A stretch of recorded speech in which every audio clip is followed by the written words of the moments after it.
Arcanes du Trône. Cette émission spéciale est consacrée au pouvoir dans Game of Thrones et nous avons le pouvoir d'accueillir Justine Breton. Justine, si tu veux bien te présenter. Je suis donc Justine Breton, je suis docteure en littérature médiévale et enseignante à l'université de Picardie et spécialiste du pouvoir dans la légende arthurienne et dans les productions de fantasy médiévale. Alors aujourd'hui, nous sommes accompagnés d'un groupe de fans, notamment des membres de la garde de nuit. Bonjour, je suis Geoffrey, je travaille dans la recherche clinique et je suis fan de la première heure du Trône de Fer. Alors moi c'est Aurélie, je suis doctorante en histoire ancienne et je suis fan, disons, de la première vague de la série, donc à partir de 2011-2012 et des bouquins. Alex, donc, je travaille dans l'Escape Game et je suis fan depuis une quinzaine d'années maintenant de la série.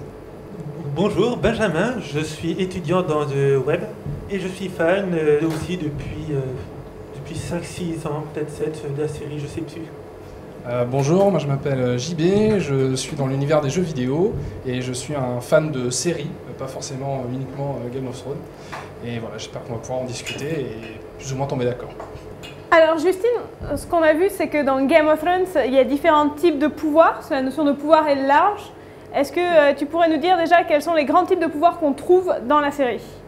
Oui, alors effectivement, c'est ce qui est intéressant dans la série, c'est cette pluralité justement de pouvoirs. Mais la première chose à laquelle on pense quand on parle des pouvoirs dans Game of Thrones, c'est le pouvoir royal d'abord, puisque c'est quand même une guerre pour le trône. Donc on a cette lutte pour un pouvoir royal qui est soutenu par un pouvoir guerrier, un pouvoir militaire aussi. Donc tout ça est lié, ça s'ajoute aussi à des pouvoirs économiques, des pouvoirs financiers, il faut de l'argent pour faire la guerre. On a énormément d'aspects comme ça qui entrent en conflit ou qui au contraire s'associent. L'avantage aussi de la série, c'est de présenter des personnages très variés et donc de pouvoir proposer par exemple des beaux personnages de femmes et des beaux personnages qui ont un pouvoir féminin de façon assez marquée. Et il y a des originalités en plus qu'on n'a pas forcément dans d'autres productions médiévalistes, avec la différence entre un pouvoir singulier, le pouvoir d'une seule personne, et un pouvoir collectif aussi, le pouvoir du peuple ou le pouvoir d'associations de différentes cités ou de différentes hautes entités, on va dire, du pouvoir à Westeros et à Essos. Et bien entendu, pouvoir, on a aussi tout ce qui va être question de pouvoir religieux qu'on a vu dans les dernières saisons en particulier. Voilà, le pouvoir religieux qui est lié aussi à un pouvoir magique, puisque la différence entre religion et magie n'est pas toujours très nette dans la pensée médiévale et dans ce qu'on retrouve dans Game of Thrones, avec une religion institutionnalisée, qu'on peut avoir avec la religion des Sept par exemple, et aussi ce qu'on appellerait plus des sectes ou un pouvoir beaucoup plus individuel de certaines figures magiques ou religieuses, auxquelles s'ajoute aussi le pouvoir des créatures merveilleuses comme les dragons, les loups forcément, les géants, les mammouths, enfin, toutes les créatures qu'on peut avoir aux marges du royaume de Westeros aussi, au nord et au sud. Alors j'aimerais qu'on revienne sur la question du pouvoir au sens large, tout ce qui va être plutôt pouvoir royal, pouvoir militaire, puisque dans Game of Thrones, on l'a bien remarqué, on n'a pas une seule forme de pouvoir. C'est aussi ce qui fait la richesse de la série et sa complexité. Quand on commence dans la série, il y a quand même pas mal d'enjeux à prendre en compte, pas mal de personnages avec différentes familles. Les personnages d'une même famille n'étant pas nécessairement dans la même optique et ayant parfois des ambitions contradictoires. Donc on se retrouve avec tout ça qui est mis en place, surtout dans la première saison, où on a tous ces enjeux, il faut apprendre à connaître toutes les familles, on a tous les enjeux narratifs aussi, où on se rend compte petit à petit que, contrairement à d'autres séries, d'autres récits auxquels on est habitué, là c'est pas forcément parce qu'on a le pouvoir qu'on est forcément sûr de survivre à la saison. Et c'est à partir de la saison 2 surtout que se mettent en place véritablement les enjeux de fond au niveau du pouvoir royal et du pouvoir guerrier, parce que justement dans la première saison, on a eu cette vacance du pouvoir avec la mort de Robert Baratheon et la succession de Joffrey, et cette succession qui est contestée et qui va provoquer la guerre des 5 rois par la suite. Comment est-ce qu'on pourrait qualifier le pouvoir dans chacun des royaumes? Est-ce qu'il y a des royaumes et des parties du continent ou des continents qui ont des types de pouvoirs qui sont vraiment différenciés? Oui, effectivement, on a justement, ne serait-ce que dans les 7 royaumes de Westeros, qui constituent justement la couronne du trône de fer, on voit des formes de pouvoir, justement pouvoir économique par exemple, chez la famille Tyrell ou chez les Lannister, tant qu'ils ont leur mine d'or en tout cas. ce qui change par la suite, puisque à partir du moment où on n'a plus les ressources économiques, la dynamique change nécessairement. Et là, ils vont avoir besoin, par exemple, du soutien de la banque, de Iron Bank, pour justement pouvoir financer tous les conflits et pouvoir justifier leur position sur le royaume. À l'inverse, on va avoir des pouvoirs qui sont aussi plus dans la brutalité, notamment justement dans les marges du royaume, au-delà du mur, chez les sauvageons. On va avoir des pouvoirs qui sont beaucoup plus une forme d'anarchie, en fait, puisqu'on a des peuples différents que Mance Rider parvient tant bien que mal à unifier dans un objectif commun. Et là, on a une notion de pouvoir qui n'est pas garantie par un pouvoir économique, ni véritablement par un pouvoir de l'armée, ni par une légitimité héréditaire, comme pouvaient l'avoir les Targaryens, par exemple. Mais on a une légitimité autre de Mance Rider, qui est le personnage qui va réussir à unifier ces peuples dans un objectif commun. Donc on a un pouvoir brutal, principalement un pouvoir physique aussi dans les marges, et avec, à l'intérieur de Westeros, un pouvoir héréditaire, avec la fameuse question de l'hérédité chez les Lannister et les Baratheon, avec la question de Joffrey et de ses frères et sœurs, et leur légitimité ou pas au trône.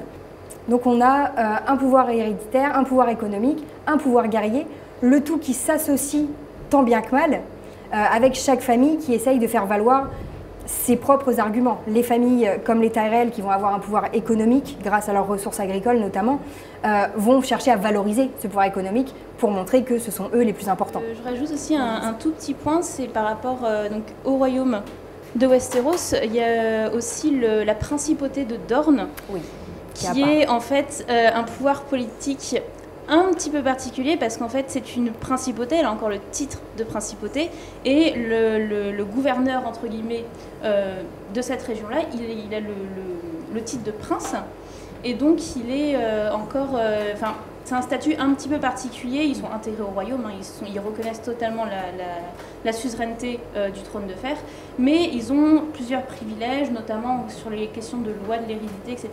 Et que donc on voit bien que effectivement ça complète un peu ce que tu disais, que c'est vraiment un agrégat de plusieurs pouvoirs différents, mais même à l'intérieur du type de pouvoir que tu définis, il y a plusieurs catégories. Tout à fait. Donc, voilà. Dans les exceptions notables aussi des différents types de pouvoirs, et notamment d'hérédité qu'on peut trouver dans les royaumes, il y a aussi au niveau des îles de fer un procédé assez intéressant, parce qu'il s'agit d'élections. Et donc l'hérédité n'est pas nécessairement ni au premier-né, qu'il soit homme ou femme, ni aux frères. C'est une espèce de méritocratie élective, en quelque sorte, par acclamation de l'ensemble des ressortissants des îles de fer. Donc ça rajoute encore une complication là-dessus. C'est une vision qui est aussi proche dans la garde de nuit, puisqu'on a pour élire le chef une forme d'élection. Justement là, puisque dans la garde de nuit, on efface complètement, du moins en théorie, on efface le passé des personnes qui viennent, des hommes qui viennent intégrer la garde de nuit. Donc on n'est pas censé avoir ces questions d'hérédité, on va plus avoir des questions de charisme naturel ou après d'autorité des leaders qui apparaissent, oui, un peu comme au Nord. En fait. Oui, et c'est aussi le cas de la foi des Sept, c'est-à-dire pour élire le grand septon, ça se fait aussi par élection, donc par conclave, exactement de la même façon. Mais du coup, on parlait de la question de principauté et qui faisait l'exception de Dorne, mais on parle aussi de roi du Nord pour le Nord. Donc, c'est un cas particulier, le roi du Nord. Oui. Disons que le roi du Nord, c'est une couronne qui fait sécession. C'est-à-dire que, de base, ce qu'il faut retenir, c'est que ce n'est pas un roi qui a tous les pouvoirs. Le roi, il ne gouverne uniquement grâce à des alliances avec les grandes maisons, avec les grandes couronnes, qui, par défaut, le soutiennent.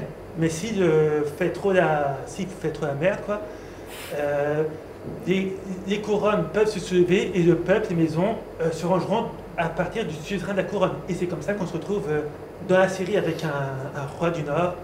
Et avant la série, il y a eu d'autres exemples aussi. Et c'est vrai que c'est le statut un peu particulier du Nord, qui est un territoire immense, je crois plus grand que tous les autres royaumes réunis, et un territoire tellement à part, très éloigné de la capitale, et avec ses propres règles. Plusieurs fois dans les romans et dans la série, il est répété qu'il faut quelqu'un du Nord pour gouverner le Nord, étant donné le caractère aussi du peuple. On a l'idée d'un peuple très fier et qui ne veut être gouverné que par quelqu'un du Nord. C'est comme ça que Robb est acclamé roi du Nord.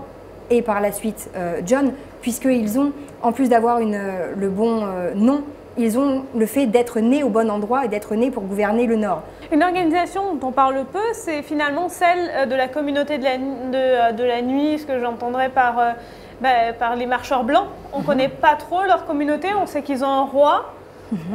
Est-ce qu'on sait quelque chose d'autre sur eux, à part le fait qu'ils ont un roi et que les autres sont des suiveurs?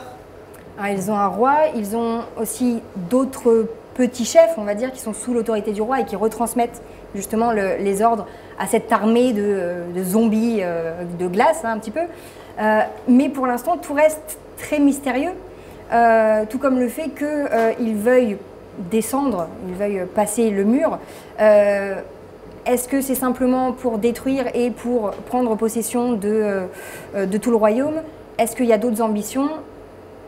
Suspense, peut-être?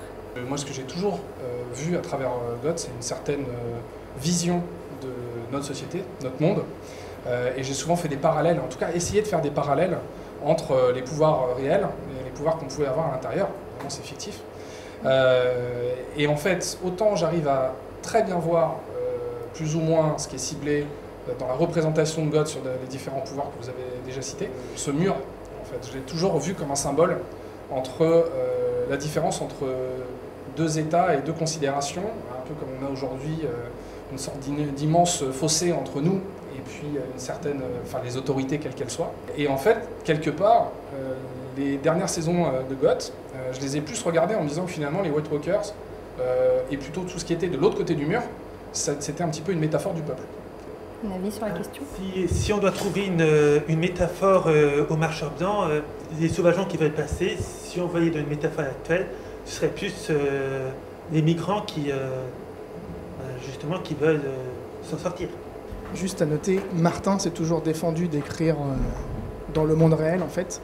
Donc c'est vrai qu'après les interprétations qu'on peut avoir via la série viennent peut-être sûrement des showrunners.